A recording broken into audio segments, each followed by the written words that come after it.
Hello everyone, আসসালামু আলাইকুম। Shiuli's family থেকে আপনাদের শিউলি আপু চলে আসছে আবারও রান্না বান্না নিয়ে। তো আমার তরকারি কাটাকুটা শেষ, আমি ভাতের পানিও চুলায় বসিয়ে দিছি, রান্না করব। আর এর মধ্যে আমার ছোট ছেলের নাকি এক দফা এক দাবি, বলতেছে আজকে শুক্রবার, আজকে তোমার এই রান্নায় হবে না, ভালো কিছু রান্না করে খাওয়াতে হবে। তো সে খুব বায়না ধরলো আর কি। তারপরে আর কি করা, এই যে দেখতে পাচ্ছেন এখানে চিনি গুঁড়া চাল দেখা যাচ্ছে। তো এখানে এক প্যাকেট চাল আর সাথে আর একটু চালও আছে আলাদা ডিব্বাতে। তো আমি চালটাকে কিছুক্ষণ ভিজিয়ে রাখছি, তারপরে এই যে ধুয়ে নিতেছি। তো ধোয়া হয়ে গেছে কিন্তু আগে থেকেই। তারপরে পানি ঝরিয়ে এই যে রাইস কুকারে দিয়ে দিলাম। আমার রান্নাবান্না মানেই সহজ রান্নাবান্না, আমি কিন্তু কারেন্টের চুলাতে বেশি রান্না করতে পছন্দ করি। তারপরে এই যে দেখতে পাচ্ছেন আমি রাইস কুকারে চালটা ঢেলে দিলাম আর সামান্য একটু তেল দিয়ে দিলাম। তো চালের ভিতরে কিন্তু এলাচ, দারচিনি, তেজপাতা, কিছু কাঁচামরিচ দেওয়া ছিল। আর এখন দিয়ে দিলাম পরিমাণ মতো লবণ আর একটু আদা রসুন বাটা দিয়ে এটাকে একটা কাঠির সাহায্যে একটু নেড়েচেড়ে মিশিয়ে নিব। এই যে দেখতে পাচ্ছেন। তারপরে এই যে চুলায় বললাম না ভাত বসাবো, পানি বসিয়েছি, তারপরে সেখান থেকে ওই যে পানি ঢেলে দিল বড় ছেলে। তারপরে এই যে এখন আমি এইখানে দিয়ে দিব একটুখানি ঘি। ঘিটা জমে আছে, এটা ফ্রিজে ছিল সেজন্য সমস্যা নাই, গরম পানি দেওয়া হয়েছে। তারপরে একটু কেওড়া জল দিয়ে দিলাম। আর এখন হচ্ছে 2 রকমের বাদাম, কিছু কাঁচামরিচ আর হচ্ছে পেঁয়াজ নিয়ে নিলাম, এটাকে পাটায় বেটে নিব। তারপরে এই যে অন্য চুলাতে ওই যে আমি একটু বেরেস্তা করে নিতেছি আজকে, যেহেতু একটু অন্যরকম রান্না বান্না। আর এই মাংসটা কিন্তু আমি আগেই বসিয়েছি, এটা হচ্ছে বড় ছেলের পছন্দ। তাকে আজকে একদম আলু বড় বড় পিস পিস করে দিয়ে মুরগির মাংসর ঝোল রান্না করতে হবে। তারপরে এই যে দেখেন পোলাওটা কিন্তু মোটামুটি হয়েই গেছে বলা যায়। তারপরে আমি একটু বেরেস্তা ছিটিয়ে দিলাম, দিয়ে তারপরে আবার ঢাকনা দিয়ে ঢেকে রেখে দিব কিছুক্ষণের জন্য। আর এত তাড়াতাড়ি হয়ে যায়, আর এই কুকারগুলোতে যে আমার রান্না করতে কি একটা সুবিধা হচ্ছে।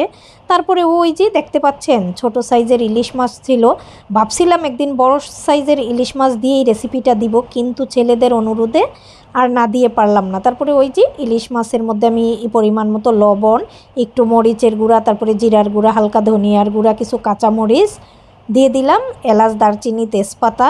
তারপরে এখানে দিয়ে দিলাম ওই যে একটু ভাজা গরম মশলার গুঁড়া আর কি। তো তারপরে এই যে দেখতে পাচ্ছেন এখন আমি দিয়ে দিব ওই যে বাদাম বাটাটা আছে, পেঁয়াজ, বাদাম। আর এখানে আমি কিন্তু একটু আদার বাটা দিয়েছি, রসুন বাটা আমি দিব না এটাতে। আর দিয়ে দিলাম টক দই ফেটে, তারপরে সামান্য একটু সরিষার তেল দিয়ে দিলাম। এখন এটাকে হাতে একদম মাখিয়ে নিব ভালো করে, এই যে দেখতে পাচ্ছেন। তারপরে রেখে দিব 5-10 মিনিটের জন্য আর কি। তো এইখানে তো শুধু মাছ দিলে হবে না, ওই যে মাছের লেজ, মাথা যা কিছু আছে আমরা নিজেরাই তো খাবো। তারপরে এগুলা কিন্তু আমি কচু দিয়ে রান্না করার জন্য কেটেছিলাম, কিন্তু ছেলেরা আর দিল না আর কি। তারপরে এটা দিয়ে বলতেছি যে অন্যদিন করে দিই বড় ইলিশ দিয়ে, বড় ইলিশ যখন কিনে আনবো বলতেছে যে না আজকেই করতে হবে। তারপরে এই যে যেই কাজ সেই কথা, এখন এই যে মাছটাকে মেখে নিলাম, কিছুক্ষণের জন্য রেখে দিব। আর এই মাছটা যে কিছুক্ষণের জন্য যখন রেখে দিবেন তখন কিন্তু এই মশলাটা মাছটা খেয়ে একদম সুন্দর একটা ফ্লেভার হয়ে থাকে আর কি। তারপরে এই যে সামান্য একটু টেস্টিং সল্ট দিয়ে দিলাম। তারপরে এইখানে কিন্তু চুলার জালটা আর একটু পরেই জ্বালিয়ে দিব আর কি। আর এইখানে এই যে একটু দিয়ে দিলাম হচ্ছে ওই যে বাটিটা ধুয়ে পানি। তারপরে এখানে আমি আবার আরেকটু ঘিও দিয়ে নিব, যেহেতু একবারেই সব কিছু দিয়ে দিতেছি আর পরবর্তীতে কোনো কিছু দিব না, সেজন্য একবারেই সব মশলাপাতি যা আছে সব কিছু দিয়ে এখন আমি চুলার জালটা জ্বালিয়ে দিব।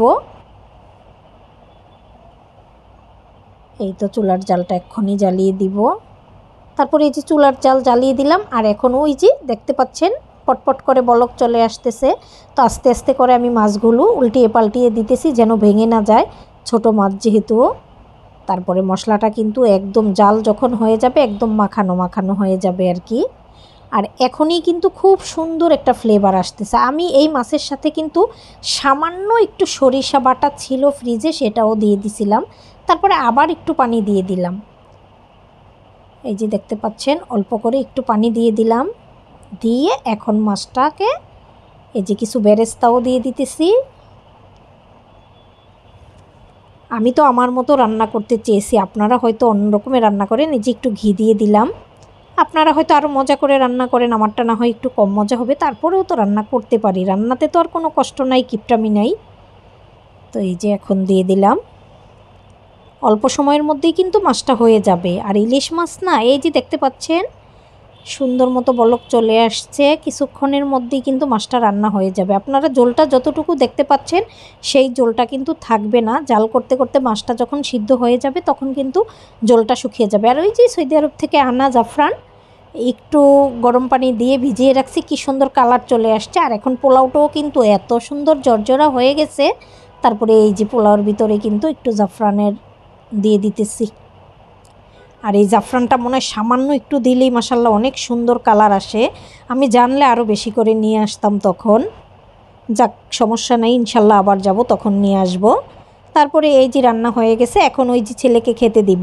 তো এটা কিন্তু ইলিশ পোলাও রেডি করে ফেলছি। আর ইলিশ পোলাও মানে তো একসাথে মিক্সড, কিন্তু ছোট ছেলের জন্য আমি আর মিশাতে পারলাম না, সে ঝোলটা লাগলে আর খাবে না, তাই তার জন্য আলাদাই দিয়ে দিলাম।